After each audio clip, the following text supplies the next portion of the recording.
today we're going to be talking about cellular transport, which is the way with which molecules are moved into and out of the cell.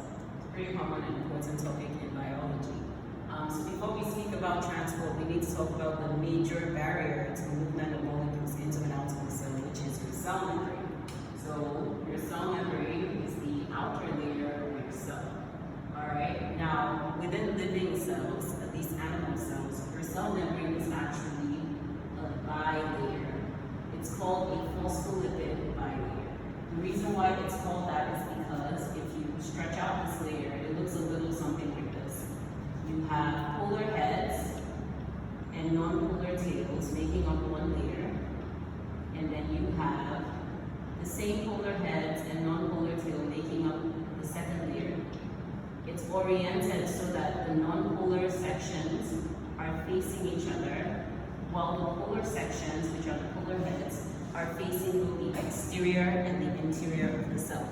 So when we say polar heads, it technically means the heads of these phospholipids are made of PO4, which is a polar molecule, and then the tails are actually made of fatty acid chains, which you have C, and a bunch of hydrogens. And this is important because the polar and non-polar nature of our phospholipid layer influences what can come into and out of the cell. What does that mean? So now, the non-polar region is actually longer diameter-wise compared to your polar regions. So that means that the molecules that will pass through this membrane with the easiest amount of speed would be molecules that are also non-polar. So we're thinking about molecules that are hydrophobic and non-polar in nature. So this excludes charged molecules, any molecule that is hydrophilic. These are the molecules that will be able to diffuse across this membrane the easiest. Now, polar molecules, or hydrophilic, which means that they mix well with water, polar molecules will have a harder time going through this membrane. If the molecules are really small, the polar molecules, they can pass between the cracks of this membrane. So a small polar molecule might also be able to diffuse across this membrane. But if it is large, it's going to have a really difficult time because of this large diameter of the non-polar region. So this takes us to how substances are brought into and out of the cell.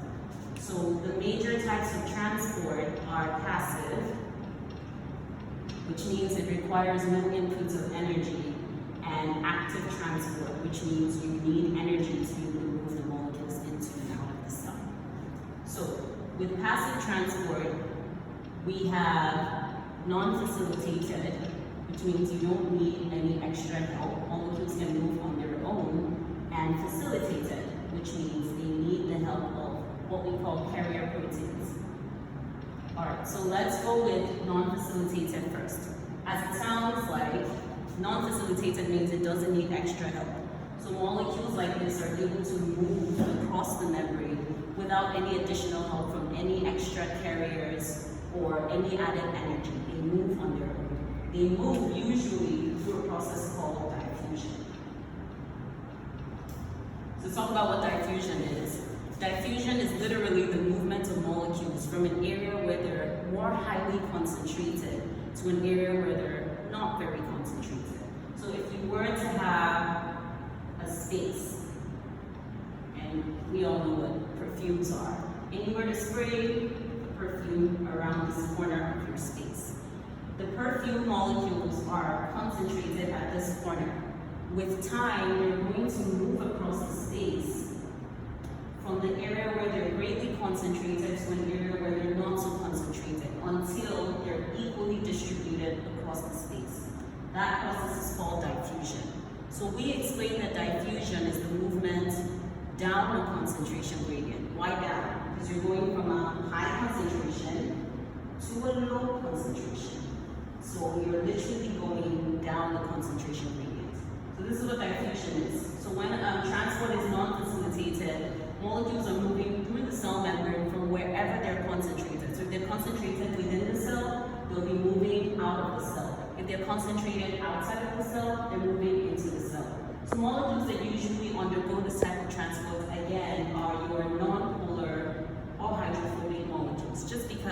They don't need any extra help moving across the cell. So they just move on their own from where they're more highly concentrated to where they're less concentrated. All right, then there is facilitated passive transport. Now, there are certain molecules that can still move across the cell membrane with a lot of difficulty because, again, they're not necessarily nonpolar or hydrophobic. So when you're thinking about facilitated transport, you're thinking about the more polar or hydrophilic, water-loving molecules. The reason why this is because since they cannot move through here on their own, they need a special, think of it as a door, a special protein or a channel that can open and close at will, depending on what type of channel it is, and allow these molecules to move through.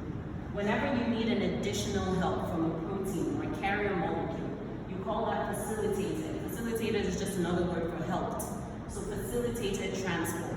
So again, these also obey the rule of diffusion, where they're moving from a higher concentration to a lower concentration. They're just being helped by a carrier. What is interesting about carrier molecules is that molecules cannot just move without any form of regulation. Think about it. If the carrier is carrying the molecules from one side to the other, these carriers have their own limits, which means that the movement of molecules is limited by what the limit of the carrier molecule is. So if the carrier molecule can only take 3 molecules at a time, then that's going to be the rate of diffusion. Until these 3 molecules pass through, diffusion cannot continue. So there is a saturation point, which is pretty much the point where the carrier molecules are full, that influences the rate of diffusion. So that is your facilitated passive transport. It's passive because, yes, you have a carrier, but you don't need extra energy. All right, now we move on to active transport. Active transport is the type of transport where you need added energy for the transport to actually happen. This happens because molecules are moving not from your usual high concentration to low concentration. Instead, they're moving from a point of low concentration to high concentration, which is kind of anti-diffusion.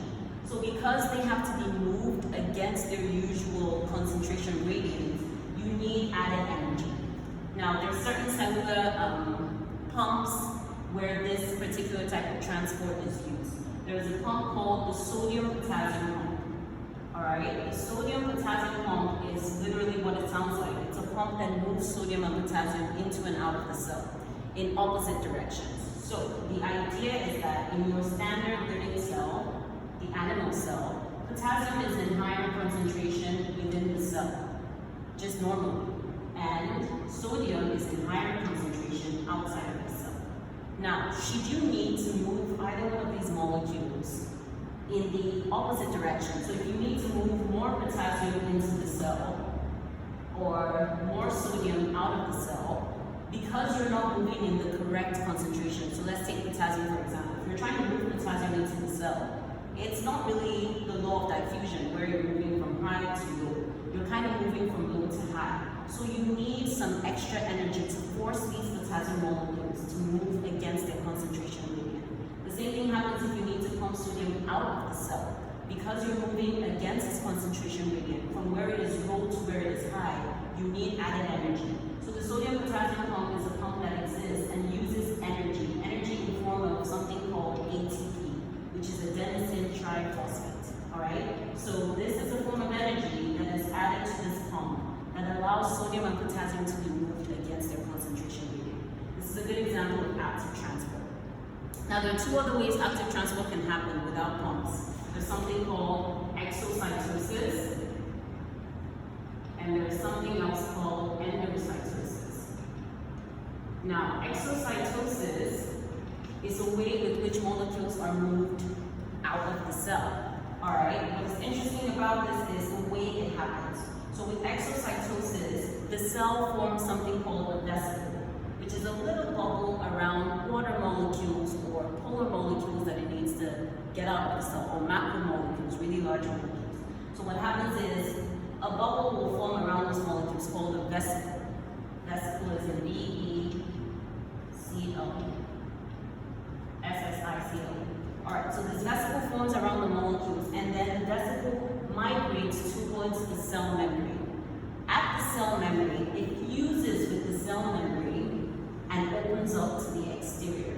So it's going to